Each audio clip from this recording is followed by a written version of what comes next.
Hello, welcome to the Better Outcomes Show, where we explore the possibilities of a new healthcare.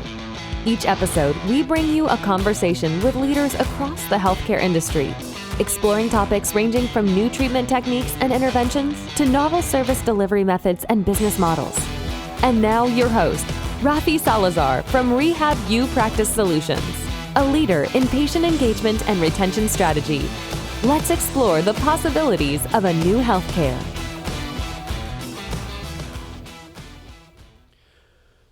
Well, hello again. Welcome to another episode of the Better Outcomes Show. I'm your host, Rafi Salazar from Rehab Practice Solutions. If you run a clinic, own a clinic, manage a clinic, or are otherwise responsible for the patient inflow to that clinic, and you want a system that'll bring in more patients, retain them throughout their course of care, and create uniquely impactful patient experiences, then check out the Ultimate Patient Experience Blueprint, where we show you how to do just that. You can find that at www.rehabpracticesolutions.com/UPE for Ultimate Patient Experience. That's rehabpracticesolutions.com/UPE. All right, what do we have this week? This week, we are taking a bit of a pause from hands-on clinical care, evidence-based practice, innovative treatment techniques, and the like, and we're looking more at website design, specifically website design for your practice or your clinic, and what are the most important pieces or tools to have on your website. What is the main function of website? How do you take the website from just a standard, this is us, this is what we do, yada, yada, yada, informational page, to really a lead conversion or a lead generating tool where you take traffic, people that come to your website that might find you on Google or maybe on an advertisement or whatever, and how do you take those people, those eyeballs, if you would, and make them raise their hand and say yes and fall into your, you can call them your referral pipeline, you can call them your sales pipeline, whatever it is. How do you get those folks that land on your website to go from cold traffic or warm traffic to booked appointment? My guest this week is Corey Hyben. He's an occupational therapist turned website designer, and he runs Andro Brands. So he's based out of Minnesota. He designs websites for health and fitness professionals, and we have a conversation around all of that. What does your website need to have on it? What are the pieces? We talk a little bit about direct-to-consumer marketing, the sales cycle in a direct-to-consumer, specifically in healthcare, direct-to-consumer strategy, and how it's different than, say, a sales cycle for a patient or a client who gets referred to a clinic from their physician or their primary care provider, right? So without further ado, let's dive right in to website design and direct-to-consumer marketing. Well, hey, Corey, welcome to the show. How are you? Great, man. Thanks for having me. Yeah, thanks for being here. I'm excited about talking about websites and website design and all that kind of stuff. Before we dive in, why don't you tell people a little bit about yourself, kind of your background, moving from a clinician to website designer, and we'll go from there.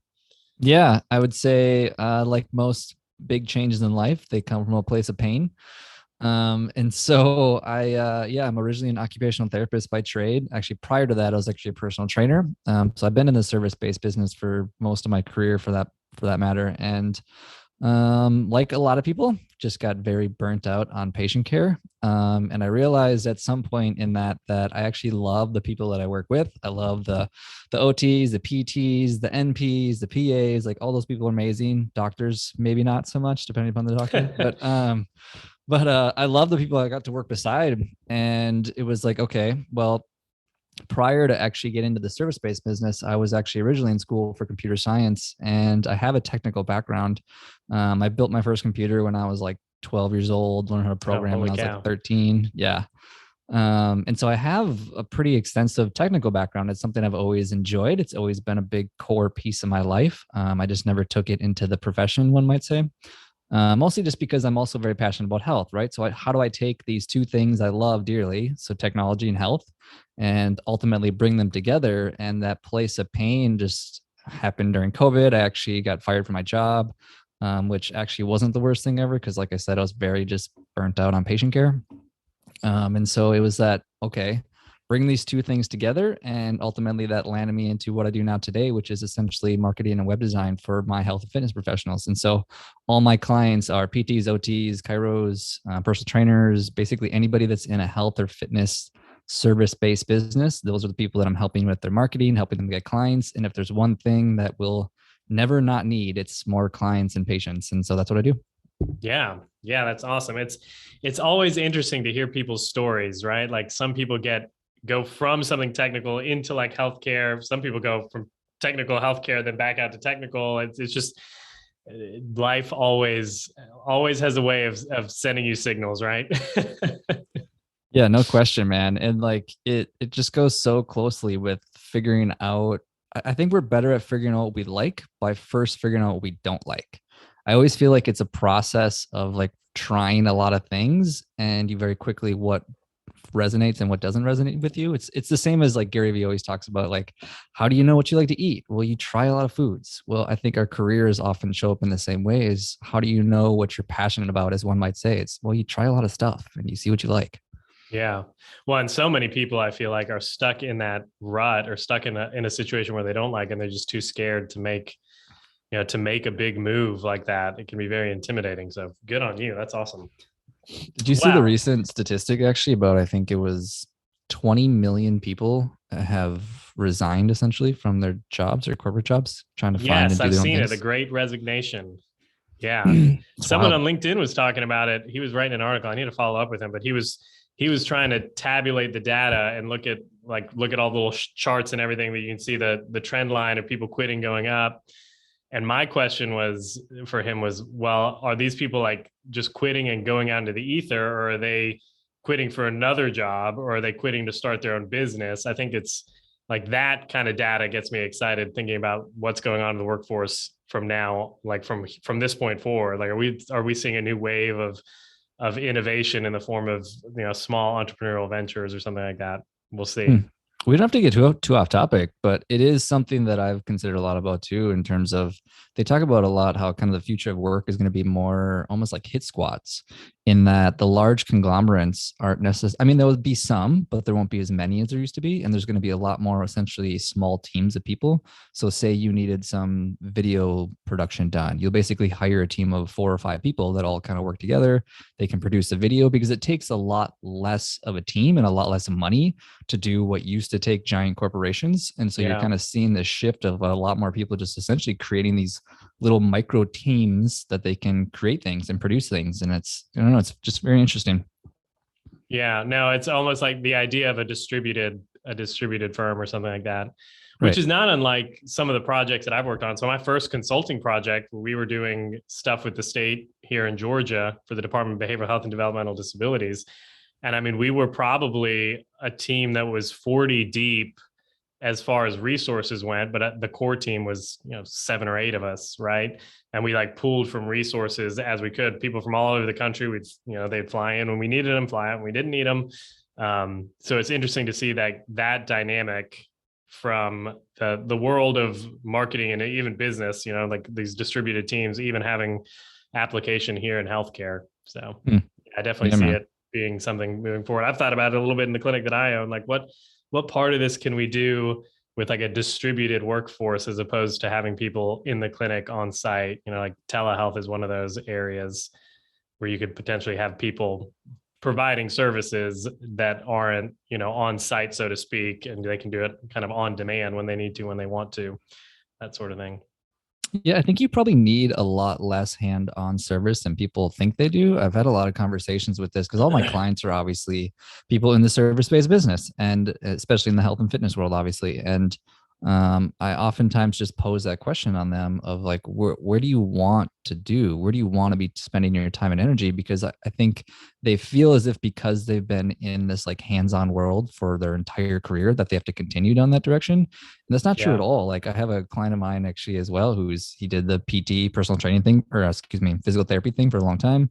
And then ultimately decided to take his entire practice remotely. And now he just focuses on more of a niche area in that he just does postural stuff related to like ergonomics and setting up your work environment, which he doesn't need to be there for any of that stuff. And he's all just like coaching on, neck exercises, posture exercises, how to set up your work environment. He basically is creating online courses, and just completely pivoted to a purely virtual environment. And it's just him. He doesn't need a staff. He doesn't need a clinic. He doesn't need any of that stuff. And I think there's a lot more opportunities for that than people maybe realize. And so, yeah, I think it's definitely changing. There's no question.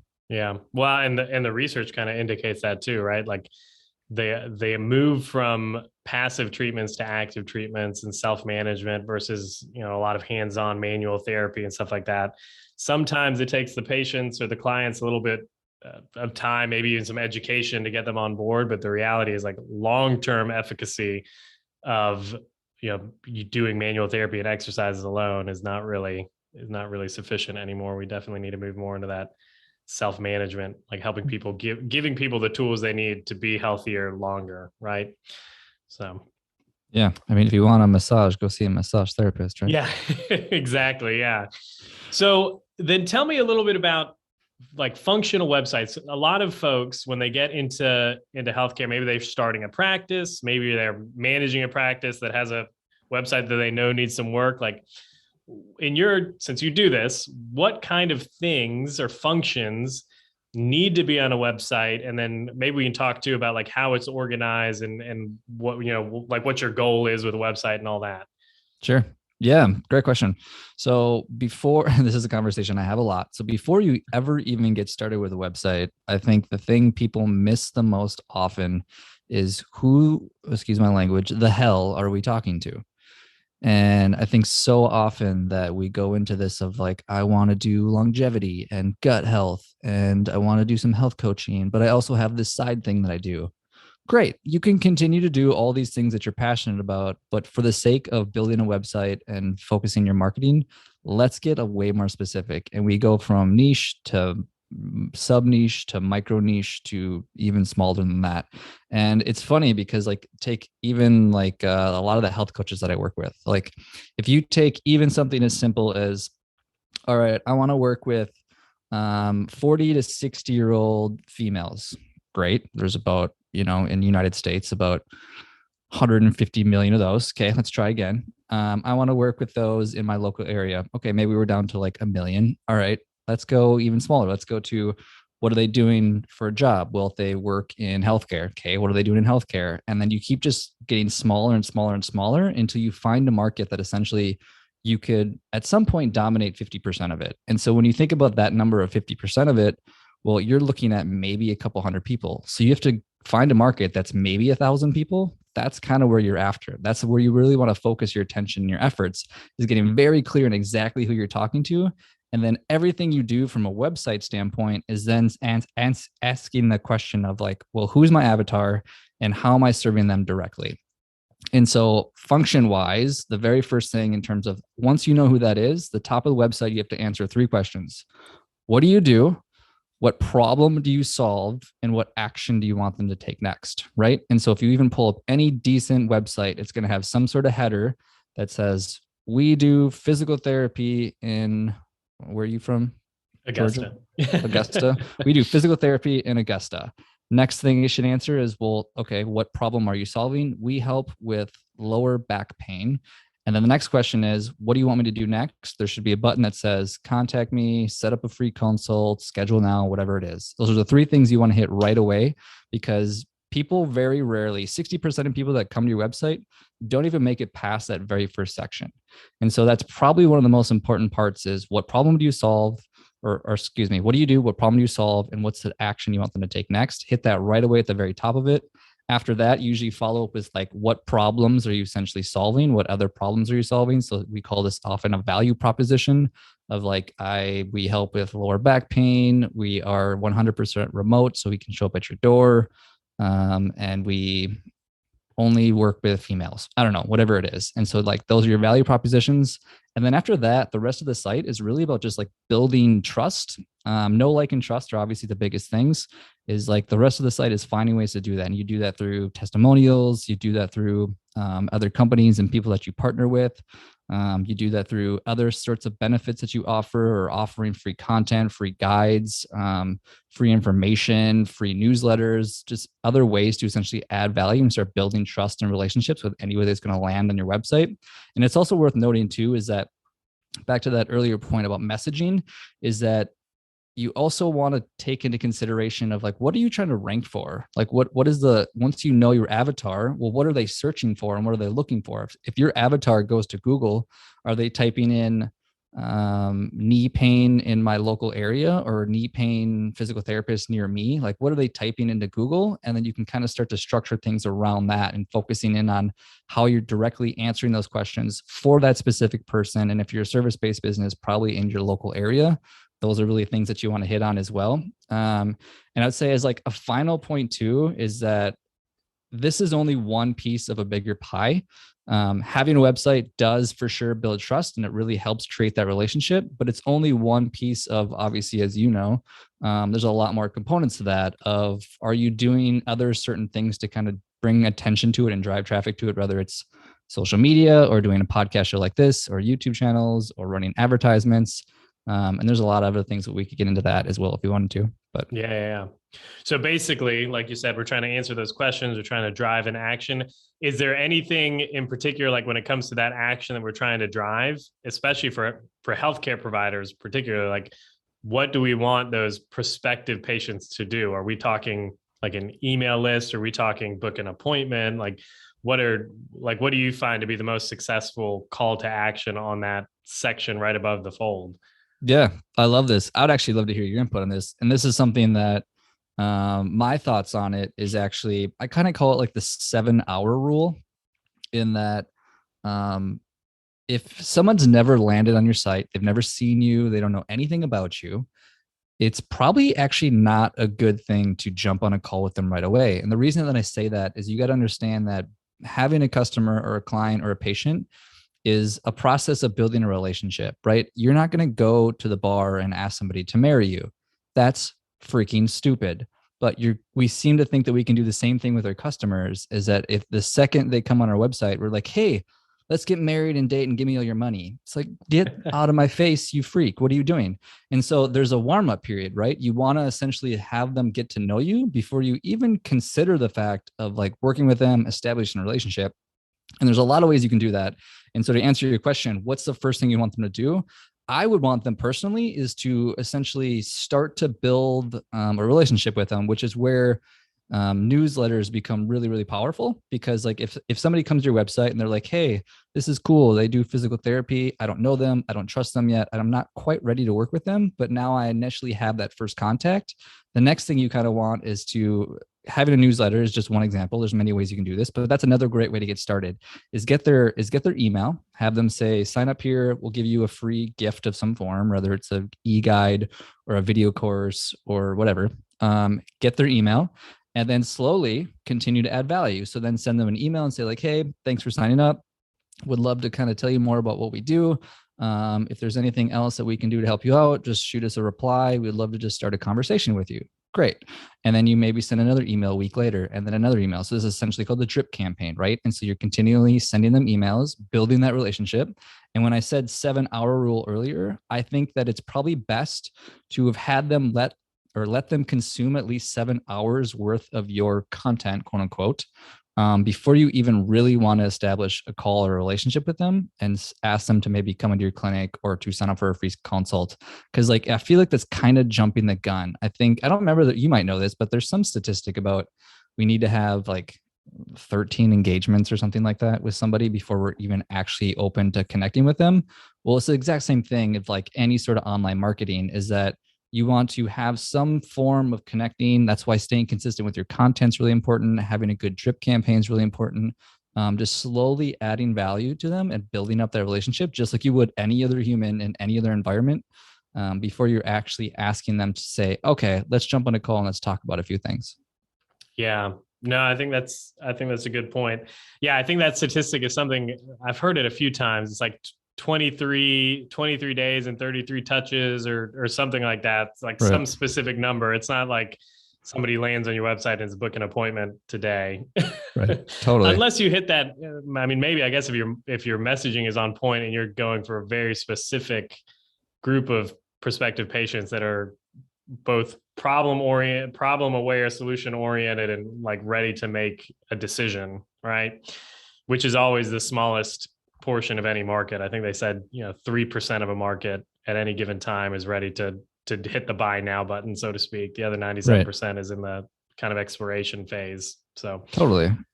Which I think there's something to be said about that long-term play too, that building know, like, and trust value over time. You got to take into consideration too someone's level of pain, right? Especially in an industry like this.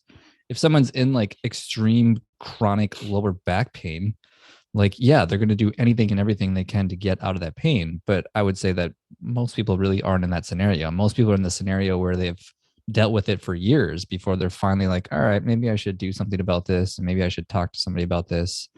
Same thing for your health. If you're a personal trainer, right? Is like, you've probably had health issues for a long time before you're finally like, all right, maybe I should get a personal trainer.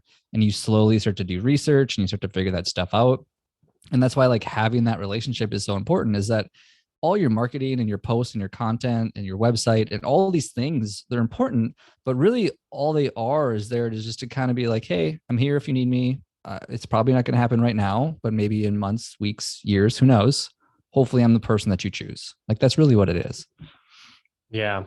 I once heard somebody on a different podcast say that their vision for selling was they took such a long-term vision that if there was enough of a fit, if they knew that there was a fit between what they did and what the prospective client needed, that it was a matter of when, not if, that if both of them lived long enough, they would do business together. And it's like, and it's such a good way of looking at it, right? Like, I always say this, there are more people in pain, speaking specifically to like PT, OT kind of stuff, outpatient orthopedics, than there are clinicians to service them.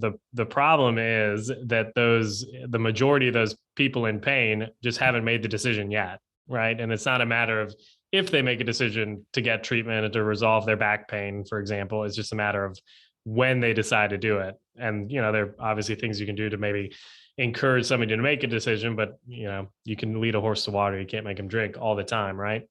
Totally. And it always reminds me too of I think people forget to just look at their own buying habits and behaviors.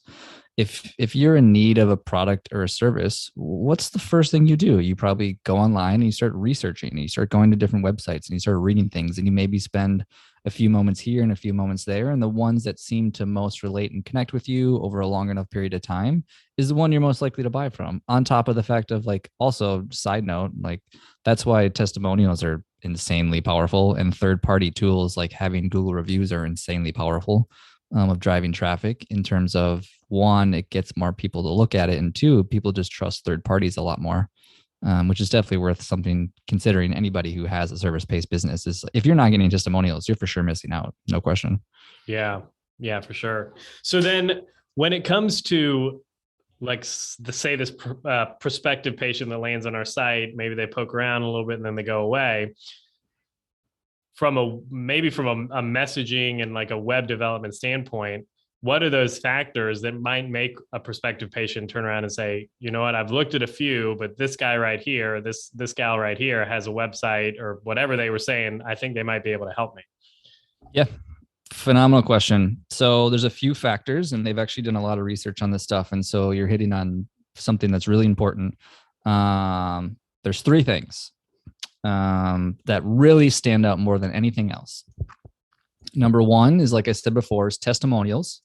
Having, whether they're video or photo. Videos are great if you can do them. Definitely have videos. Videos are definitely leading the charge in terms of building that relationship and that trust with people. So having any of your clients or customers have some sort of testimonials on there, or having third-party testimonials, whether that's Yelp or Google or whatever your preferred service is. Huge. Second one is actually the speed of your website. If somebody has to wait more than like 2 seconds, I think it is 2.5 seconds for your website to load, they basically trust it less and they're more likely to go somewhere else, which is insane to think about. Yeah.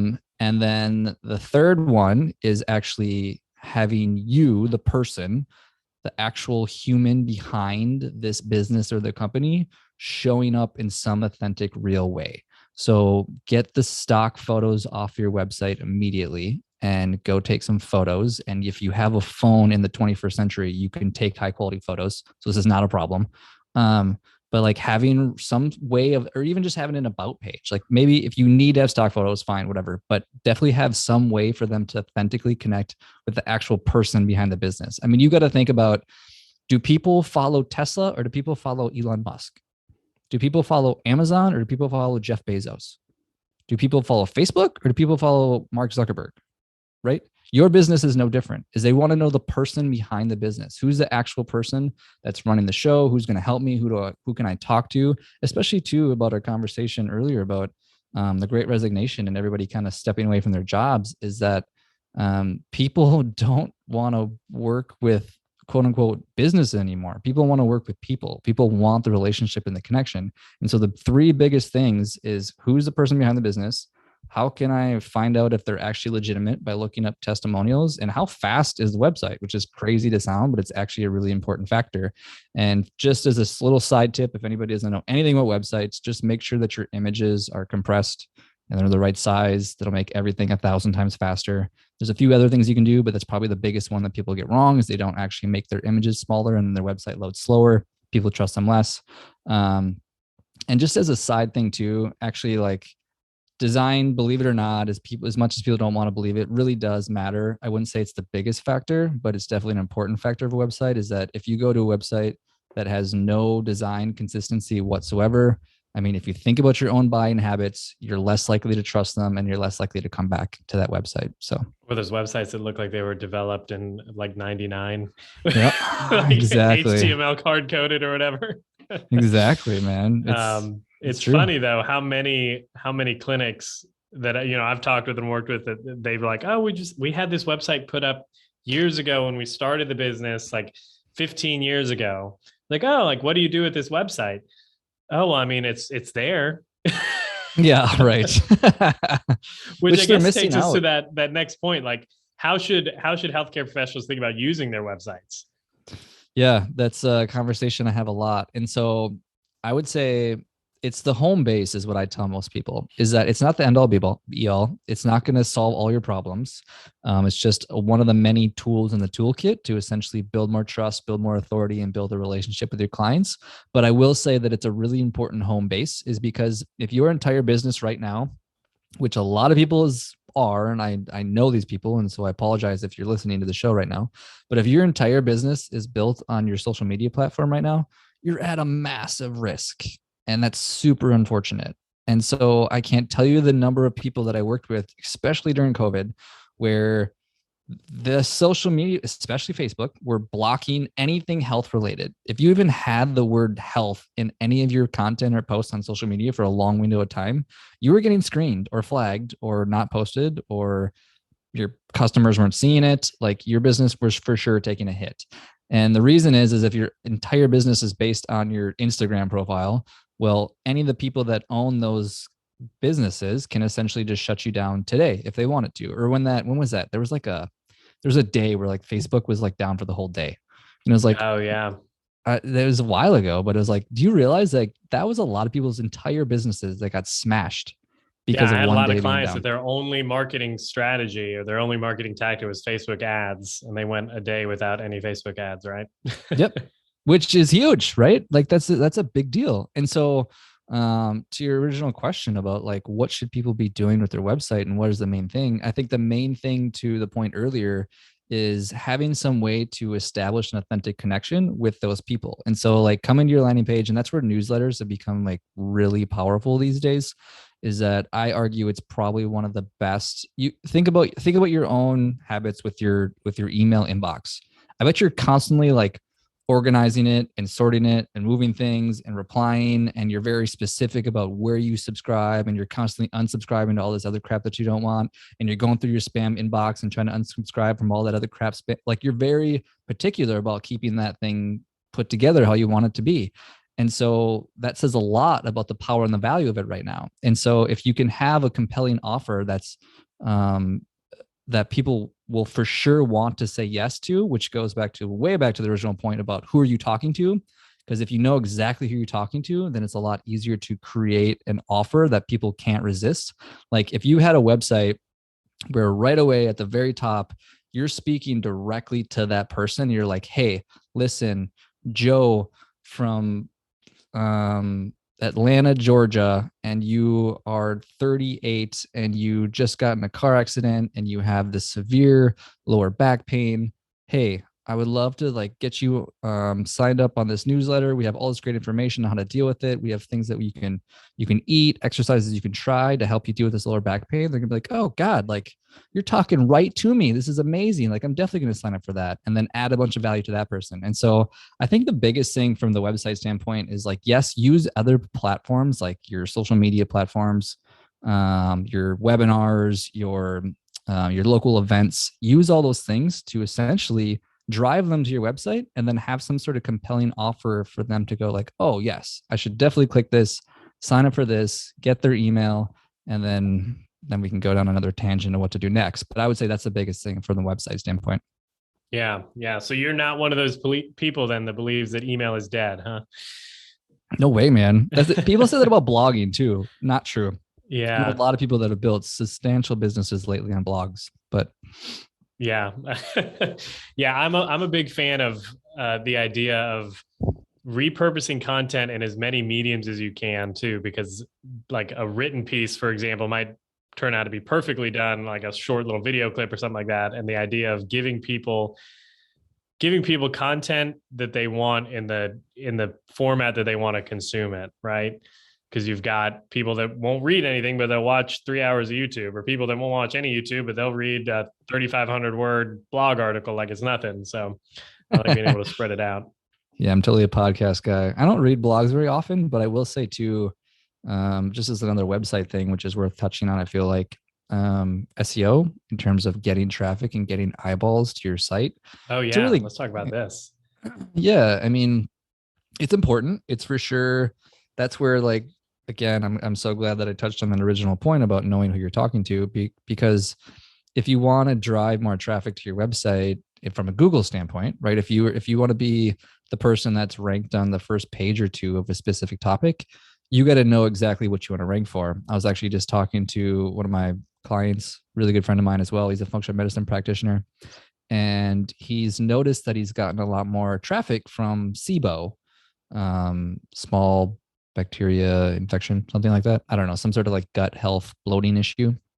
And I was like, okay, so is that the term? Like, what are people Googling, or what are people searching for if I have that? Am I searching for what do I do about my stomach pain, or how do I deal with bloating, or SIBO doctor near me? Like, what are people searching for? And kind of figure out like what is the main term you want to search for, and then build content around that, both on your website and also using, that's where, to my point too, about saying blogging is for sure not dead, is that if you have really well written blogs with those words in it, Google is going to pick up on that, and they're going to go, oh, look, this person is helping people with SIBO health. We should drive some more eyeballs to that. There's a lot of other little things you can do too, in terms of, I think there's three main pillars, I would say, in terms of if you're trying to increase traffic to your website from an SEO standpoint. There's the actual what's going on your website, which is like meta tags, alt tags, things like that. The second pillar would be what sort of content is on your website. Is your content specific towards a very specific problem? So if you just have a lot of blog posts about a very specific problem, obviously that's going to drive a lot of people there.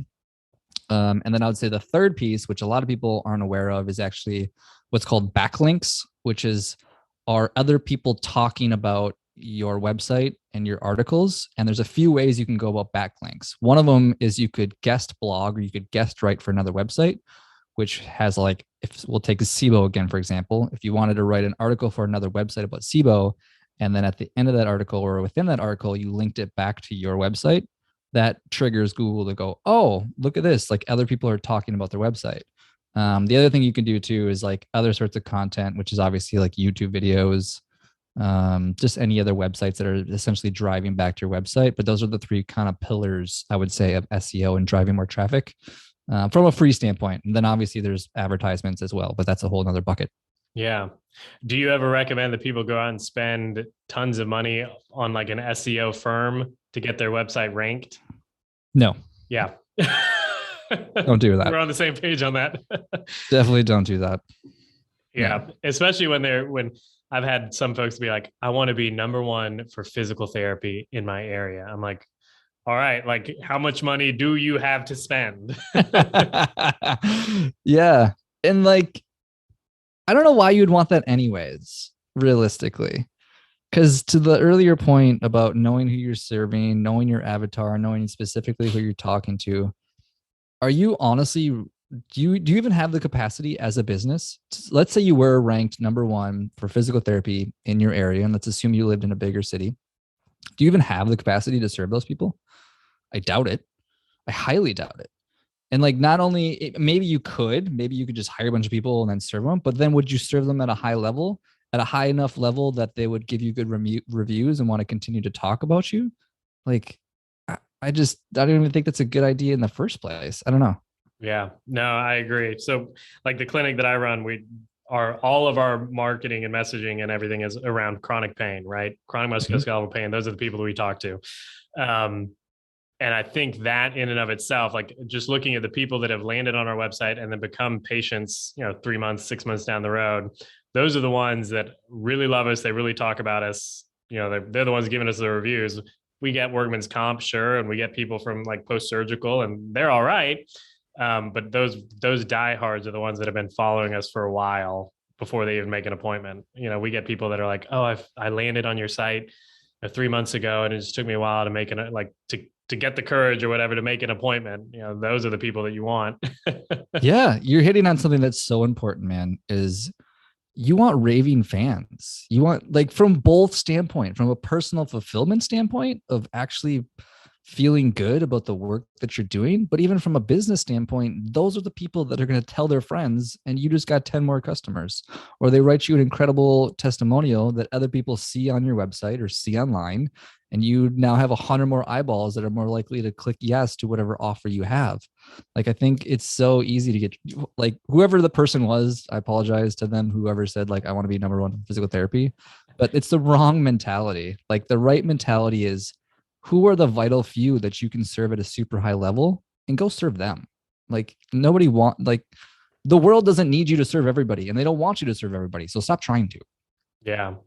It's that idea. I don't know if you've read any of like David C. Baker's books, but he talks a lot about positioning, which is basically what you said, they call it niching down or whatever, but carving out your position in a marketplace. And just that idea, like you are only going to be able to serve a specific type of client at a very high level. And the moment you start trying to reach outside of that area, one, you're just serving them at a lower level, but also you're kind of exceeding your capacity to do really, really good work. And anybody that, I talk about this with prospective clients and clients all the time, like anybody that's worried about it, I don't want to carve out this really, really defined specialty because I don't want to miss out on business over here. And at least my experience has been, and some of these other folks like, David Baker, Blair Enns, and them, they talk about the people that might be tangentially related to that area that you've carved out. Our brains are incredible, and their brains will do the mental gymnastics necessary for them to see a fit, right? Like, even if your messaging is something like, we work with performance athletes, somebody with maybe low back pain can look at that. And if they like what you see and they're kind of tangentially related, it can be like, oh, this person works with performance athletes, so they can probably help me, right? So I don't think you have to worry so much about losing gobs of business because you carve out a very narrow subspecialty, because again, like people will find you that need you and want you. Yeah, man, I love that idea, because as somebody who specifically does website design and marketing for health professionals, PTs, OTs, I feel like the messaging that most people only pick up on is they're like, oh, you do websites. And like a data scientist will come to me and be like, hey, I saw you do websites. Like they're almost even blind to the Yeah. fact that of But like, I do data okay, science in healthcare, so maybe you can help. yeah. Exactly. But yeah, to go off of your point about that is yes, 1,000% agree with everything you just said. And just to add to that, I think too that just because your marketing is directed towards, and when I say marketing, I mean your website, your social media, your posts, all that stuff. Just because your marketing is directed towards a specific market doesn't mean you have to say no to everybody else. Like those people can still come knocking at your door and ask you for help, and you can provide service and value, assuming you can actually help them. So it's not saying no to the other opportunities out there. It's just understanding that from a messaging standpoint, you're going up against a lot of noise and a lot of competition. And the only way realistically, because of how much content is constantly being pushed into the internet on every millisecond, your only way of cutting through that is getting specific, unfortunately, or dumping ass loads of money into advertisements. Those are your Yeah. options. Yeah, exactly. It is one of those things, like the amount of money that you could spend on websites and marketing is quite unbelievable. When you think about it. Oh man. Yeah. I talk Totally. to folks all the time. They're like, oh, I just spent, 30 grand doing this website. And then they're thinking about redoing it again because it's not the way they wanted it. And I'm like, whoa, slow your roll now. Yeah, well, in that scenario too, it's like then whoever did their website didn't take that initial step of figuring out their messaging and who we're talking to and our avatar. Because I think, again, that's step one, is figure that out, and then everything else gets easier. Yeah. All right. Well, we're getting near the end here. If you could give people, I don't know, 2 or 3 main points that you would want them to think about when it comes to their website and their marketing, specifically in that healthcare space, what would you tell them?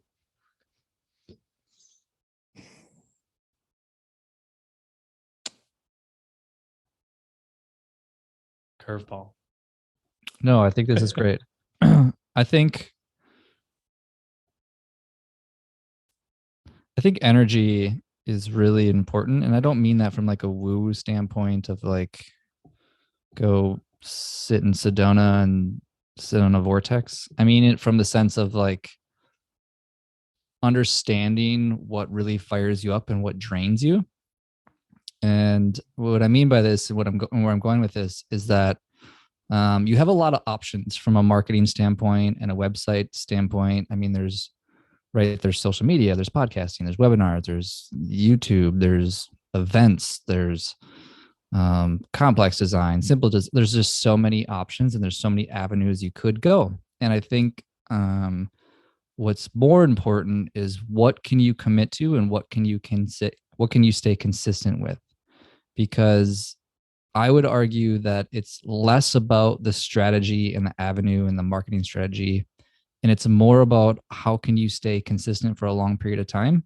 And this shows up in every area of our life. And I don't think that marketing is any different. I think that if you wanted to be healthy and feel good and have a six pack, and well, there's certain things you have to do day in and day out, right? You have to regularly kind of eat a pretty decent diet and move pretty regularly and lift weights every once in a while and sleep decently well, right? Relationships are the same thing. I think that if you want to have a good marriage or dating relationship or friendship or whatever it is, you have to, consistently be there for them and care for them and check in on them and have conversations and go to dinners. And well, your marketing is the same way, in that if you want to have an audience and hopefully some raving fans, you have to find what you can be consistent with. And so find the platform and the avenue where you can at least commit to, I call it the rule of 100, where you can at least commit to doing 100 posts or 100 blogs or 100 episodes or 100 videos or whatever it is, and choose that avenue and stick with it for a long enough period of time where you can start to notice trends. And then you'll start to notice like, oh, this is working and this isn't working. Because if you're just bouncing all over the place, just like as if you were doing 37 different kinds of workouts, you would have no idea if you're even getting better or worse. Well, your marketing is the exact same way. So I think energy is really important, is figure out what you enjoy doing from an energy standpoint, which doesn't totally suck the life out of you. And then you'll stay more consistent with it. And I think you'll see a lot better results. Oh yeah. Great advice. Awesome. Well, Corey, thanks for taking the time. Where can people find out about you, about your work, follow you in all the places? Yeah, man. I appreciate you doing this. So my website is coreyhi, COREYHI.com. And if you just Google my name, Corey Hibben on basically LinkedIn, Instagram, Facebook, those are probably the main platforms. And I also have a podcast show called The Health Hustle, where I talk to other health and fitness entrepreneurs. And so if that is you, if you are in the health or fitness industry and you want to possibly be a guest, I'd love to talk to you and see if it's a good fit. Yeah, that's where you can find me. All right, cool deal. Well, thanks so much. Have a good one, man. Appreciate it, brother. All right, well, I hope you enjoyed that conversation with Corey Hibben around website design, website optimization, if you would, for lead generation. And kind of our conversation dove a little bit into direct marketing, direct response marketing, the sales cycle, specifically in healthcare, and that direct to consumer piece. Like I mentioned before, a client or a prospective patient that is coming to a clinic off of a referral from a doctor or a specialist is going to have a much different life cycle, if you would, or buyer cycle, than somebody that finds out about your clinic, your organization, from content that you've posted online or an advertisement on social media. Because the patient or prospective patient that's coming from the referral has already spoken to a healthcare provider, theoretically, that they know and trust. That's why they sought them out for care and for a consultation in the first place. Their barrier to booking an appointment is going to be much, much lower than somebody that has never heard of you, right? So we did two podcasts or two webinars on this topic at the tail end of 2021. One was called Direct to Consumer Marketing, and it was kind of like the high-level overview of the philosophy around taking cold traffic and converting them into appointments at your clinic.